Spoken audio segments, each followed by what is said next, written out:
students. Today we will be covering the next topic of the chapter number 3, which is plant kingdom.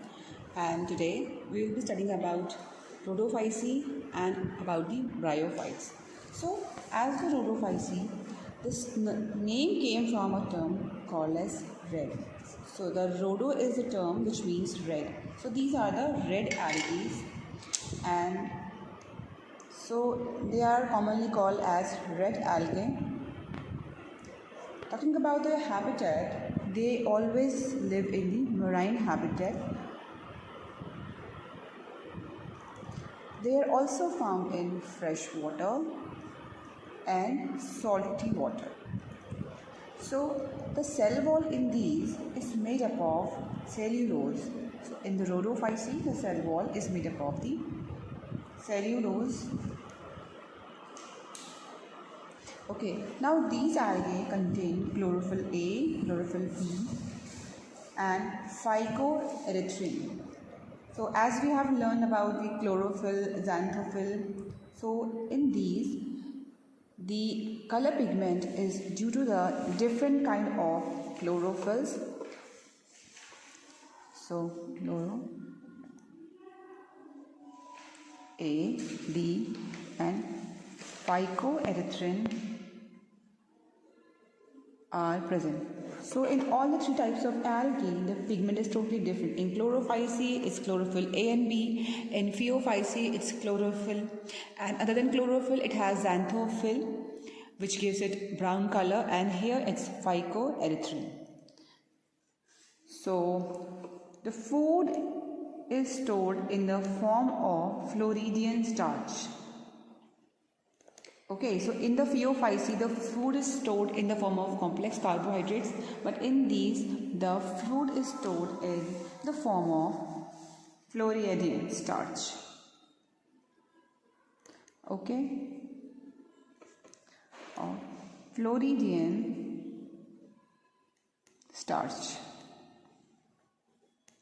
Okay, so we will see some examples of rhodophyceae. So like the structure of rhodophyceae is, these are the rhodophyceae and they also have fronds. So the examples of rhodophyceae are Polyphyra, Polysiphonia. Also one more is there which is called as Gracilaria. So as we have discussed about the agar, so the Gracilaria is the algae from which the agar is obtained, which is red in color. Talking about the life cycle of these, they also reproduce asexually by the vegetative fragmentation, but when they undergo the sexual mode of reproduction, that time it is similar to the brown algae, and except that they do not have flagellated gametes. So these algae do not have any flagellated gametes, and these are non-motile. So the rhodophyceae they reproduce by non-motile spores asexually, and when they fertilize asexually, they also have non-motile gametes. Okay, so now if we talk about the life cycle of these, it has to be like it starts from thallus. Okay, so from the thallus, the gametes will be formed, and here the gametes will be non-motile. So after this, there will be fusion of the gametes, and the zygote will be formed. So multicellular diploid will be formed, and then the spores will be formed. And from the spores again thallus will be formed. So this is the life cycle, and this is called as oogamous. So this is the oogamous. In this, the spore, the reproduction is called as oogamous.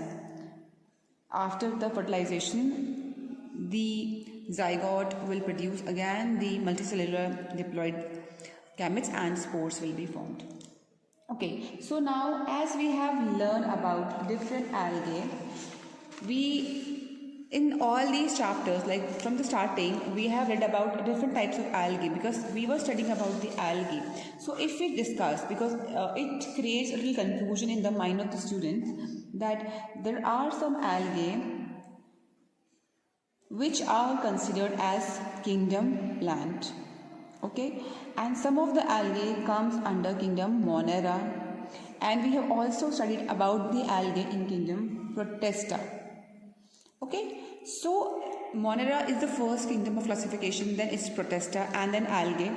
But then in the plant kingdom, the algae which we studied is about the Spirogyra.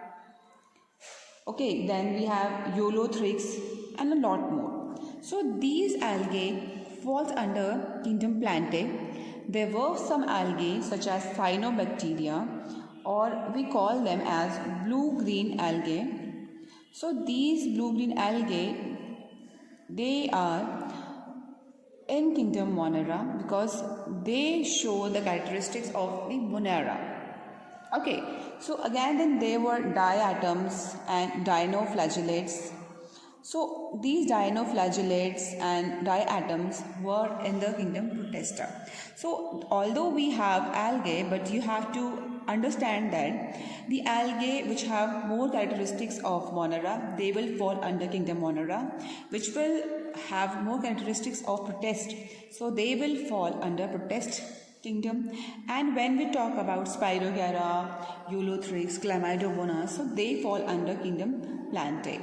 So although we have algae, so any type of algae will not, all type of algae will not be in kingdom Plantae, but they could be in kingdom Monera, kingdom Protista, and plant kingdom.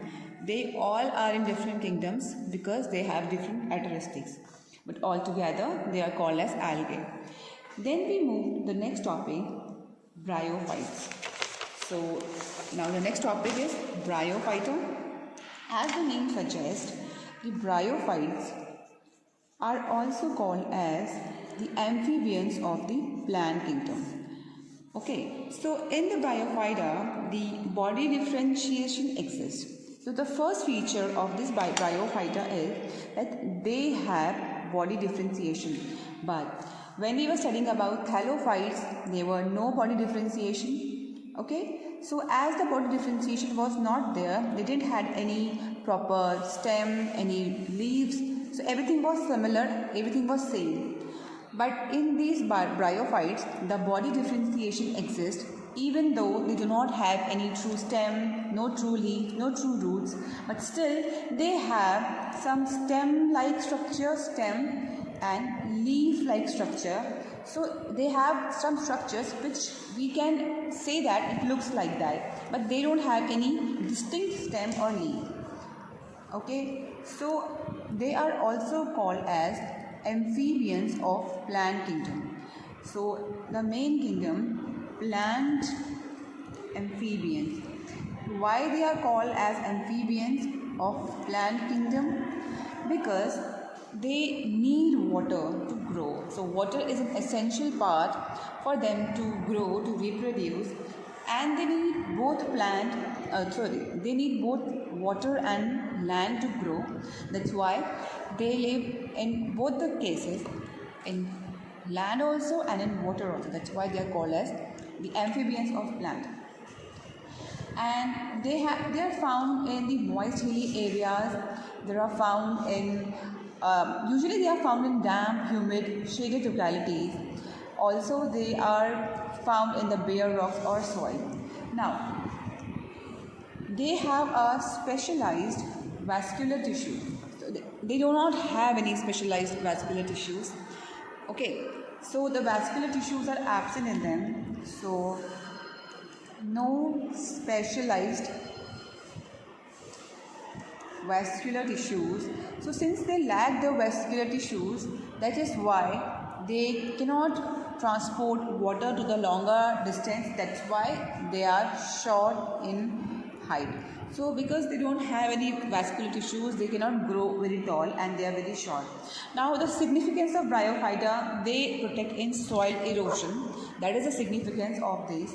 That means they grow in the upper layer of the soil, and it holds the soil properly, and it prevents the soil erosion. Now they also have some hidden reproductive organs.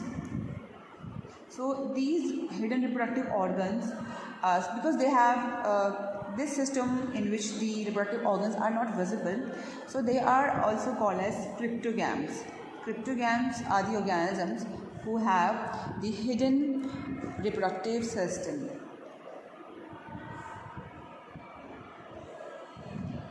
Crypto is hidden and gami means related to reproduction.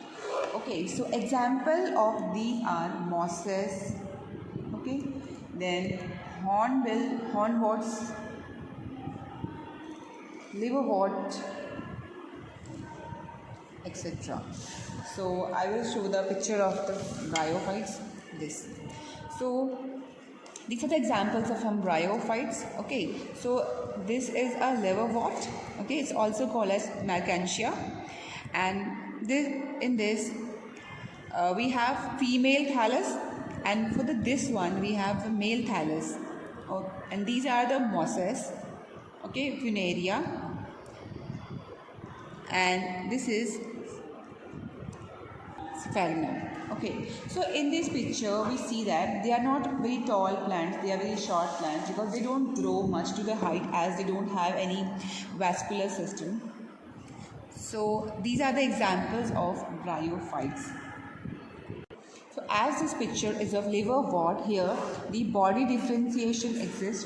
We have a roughly root-like structure, a stem-like structure, erect with unicellular or multicellular rhizoids. Now what are rhizoids? Rhizoids are hair-like structure from the lower epidermal cells of bryophyte. So as we see the small hair-like structure in the lower part of the plant, so these hair-like structures are known as rhizoids. Now these rhizoids can be used unicellular or multicellular. So the purpose of these rhizoids is that they help the plant to get the nutrient, and they help the plants to hold the substance. So it supports the plant, and it also helps in the absorption of the nutrients, because through the rhizoids the nutrients and the mineral entered the plant. So even though there are no special vascular tissues, the rhizoids help in getting the minerals and water from the soil. So the two important roles played by the rhizoids is that they support the plant, they anchor the plant, and they help to absorb the nourishment. However, there are no true stems or roots in this, and they may possess root-like or leaf-like stems-like structure, but they don't have anything distinct. So they don't have any true leaf, root, or stems. So let's talk about the reproduction in the bryophytes. So when they undergo the asexual reproduction, they undergo the fragmentation and spore formation. So when they reproduce asexually, for the asexual,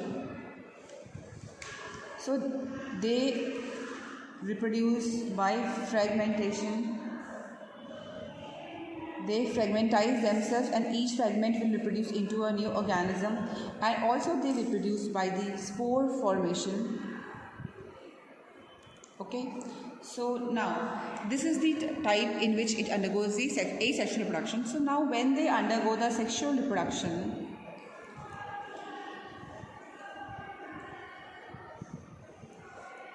so these bryophytes do not have any flowers, no seeds.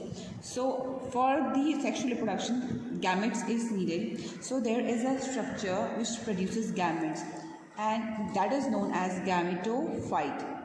So gamete is related to gametes and phyte related to plants. So the plants which produces gametes are called as gametophyte. Okay, so gametophytes produces gametes. So in this, the male gamete is known as antherozoid. antherozoid, and a female gamete in bryophytes is called as egg. Okay, so this is motile. Okay, and it will be many, but here only one egg will be produced. Okay, and non-motile. So let us discuss about some structures of plant which produces the male and female gametes. So this is like the male and female sex organs looks in bryophytes.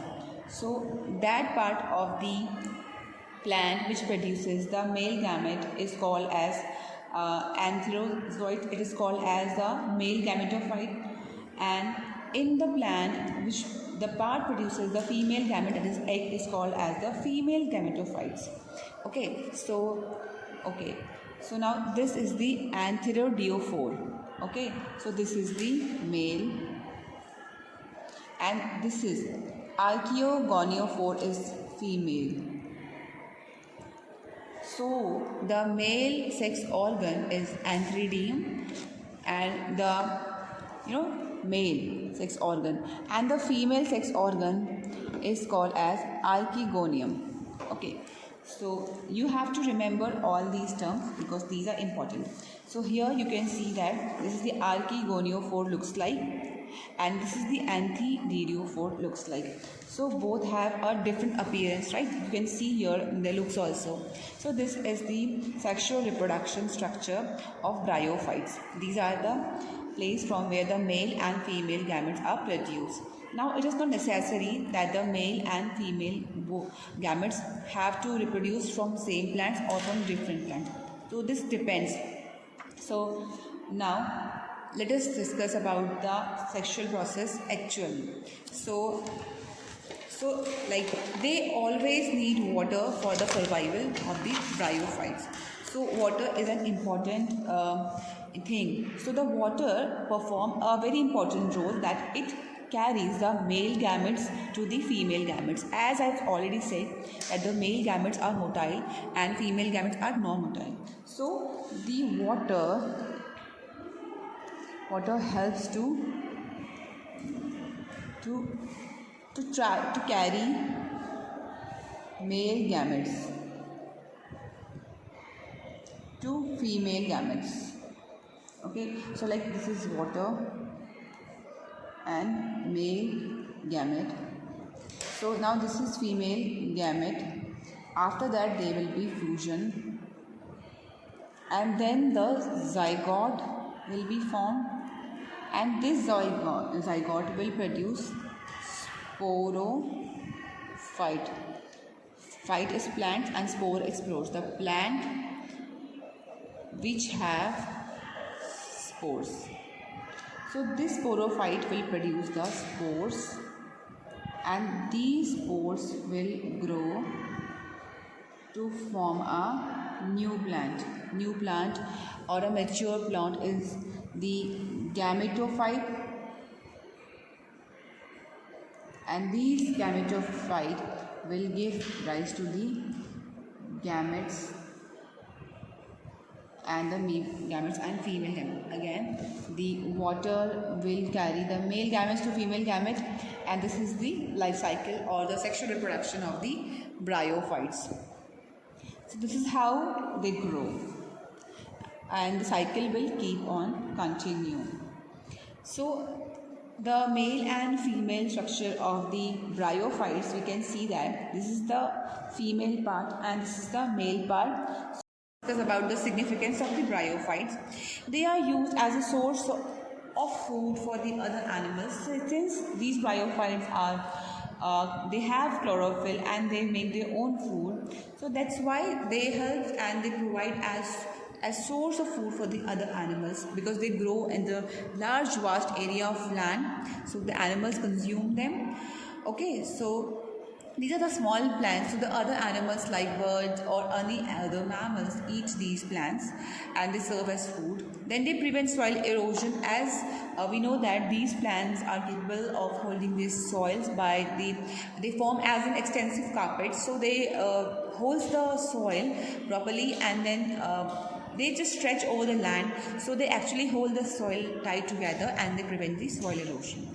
Then they help in the rock decomposition. That means that the rock do not have anything, they are just barren piece of land. So when these bryophytes develop and grow on the rocks, so they actually makes the rock fertile, and the rock starts decomposing, and after this the rock convert into the fertilized soil. Okay, then these are also used in the packaging material. So like if we buy any glass material or glass items, so they give us in the polythene. So inside the box they put some packing material. So these paper like things, so these are made up of bryophytes because they need to fill up the empty spaces. So these bryophytes, these are used in the packaging also. So these packing material are nothing but the dry mosses which act as a very good packing material. So sphagnum is also seen in the packaging of things in the luxury items. So these are some of the important use of the bryophytes, because of which they are very special. Now these bryophytes are divided into two classes or two types, which is called as liverworts and mosses. So let's discuss about liverwort first. Okay, so they are subclassified into liverworts and mosses. So first we'll discuss about the liverwort, as they differ from each other in many different characters. So that these two categories are liverworts and mosses. Okay, so first we'll study about the liverworts. Okay.